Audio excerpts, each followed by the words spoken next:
Buenas tardes a todas y a todos. Muchas gracias por la invitación. En primer lugar, me referiré al tipo penal de aborto y a las razones jurídicas y político-criminales para su despenalización. La finalidad del delito de aborto es la tutela de la vida en formación. Ese es el bien jurídico protegido. Sin embargo, la penalización de esta conducta se revela como un medio ineficaz para ese fin. A la luz de los datos sobre la magnitud del aborto inducido en la Argentina, es evidente que el tipo penal carece de eficacia preventiva. Más aún, en países que como Uruguay legalizaron la interrupción del embarazo y acompañaron esta decisión con otras políticas públicas de salud sexual y reproductiva, se logró disminuir la cantidad de abortos inducidos. Por otro lado, la finalidad de la pena es, de acuerdo a nuestra Constitución Nacional, la reforma y la readaptación social del condenado. Ninguna mujer que se haya sometido a un aborto necesita que se le enseñe a vivir en sociedad. En un Estado democrático, toda conducta considerada antijurídica debe ser necesariamente una conducta reputada como disvaliosa o reprobable por la comunidad. Más aún si se trata de un ilícito y mucho más si se trata de un delito. La tolerancia de la mayoría de nuestra sociedad frente al aborto pone en evidencia que se trata de una conducta que carece del reproche social necesario para sustentar jurídicamente la amenaza de una sanción penal. Se trata además de un delito que forma parte de un código sancionado en 1921 por un congreso de varones y en una sociedad muy distinta de la actual, en la que a las mujeres les estaba vedada la participación en los asuntos públicos aún cuando fueran de su interés más personal. El delito de aborto tiene una particularidad respecto del resto de los delitos.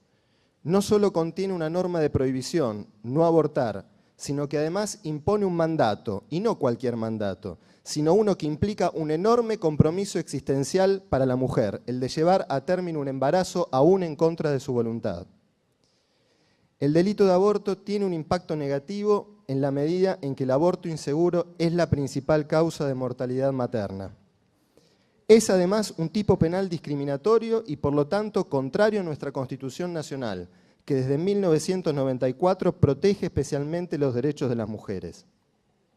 Nadie dudaría del carácter discriminatorio de una norma que expresamente estableciera que no será reconocido el derecho a la salud de las mujeres pobres. El delito de aborto no lo hace en forma expresa, pero tiene el mismo efecto. Es discriminatorio aun cuando la norma no tenga la finalidad de ocasionar un perjuicio a ese grupo. Se trata entonces de una norma indirectamente discriminatoria en la medida en que tiene efectos desproporcionadamente perjudiciales sobre un grupo de personas determinado en razón del género y su situación económica. Se trata de una norma que en los términos que empleó la Corte Suprema en el fallo Castillo causa una discriminación sistémica que genera desventajas comparativas para algunos grupos y privilegios para otros. No hay obligación constitucional ni convencional alguna de criminalizar el aborto. Cabe recordar que de acuerdo a nuestra Constitución, los tratados internacionales deben ser aplicados en las condiciones de su vigencia. De acuerdo con la doctrina establecida por la Corte en el fallo Giroldi, doctrina por cierto inconmovida por el fallo Fontevecchia, esto significa que deben ser aplicados tal como rigen en el ámbito internacional y considerando particularmente su efectiva aplicación jurisprudencial por los tribunales internacionales competentes para su interpretación y aplicación. Dicho esto, es preciso señalar que el alcance del artículo 4.1 de la Convención Americana sobre Derechos Humanos fue delimitado por la Corte Interamericana en los casos Baby Boy y Artavia Murillo. En el primero, se precisó que la redacción de este artículo tuvo por finalidad permitir la ratificación del instrumento por parte de estados que, como la Argentina, habían despenalizado distintos supuestos de aborto. Mal puede entonces derivarse una obligación de penalización a partir de esta norma. En el segundo de los fallos, la Corte señaló que la Convención no estableció un derecho absoluto o categórico de protección del embrión en las etapas prenatales y destacó que existe un reconocimiento internacional del concepto de protección gradual e incremental de la vida en la etapa prenatal. La equiparación que hace nuestra legislación civil del concebido al nacido es pura y exclusivamente a los efectos civiles. Como enseñaba Savigny, se trata de una ficción y el derecho penal no admite ficciones ni analogías. A tal punto que incluso en la Ciudad del Vaticano, donde rige el primer código penal de la Italia unificada, el Codice Zanardelli, el delito de aborto es un delito independiente y con una pena muy inferior a la del homicidio. En segundo lugar, es preciso señalar que el Estado sí está obligado internacionalmente a eliminar los factores que restringen la autonomía de las mujeres, que dificultan el acceso igualitario a la salud y que comprometen la igualdad entre varones y mujeres.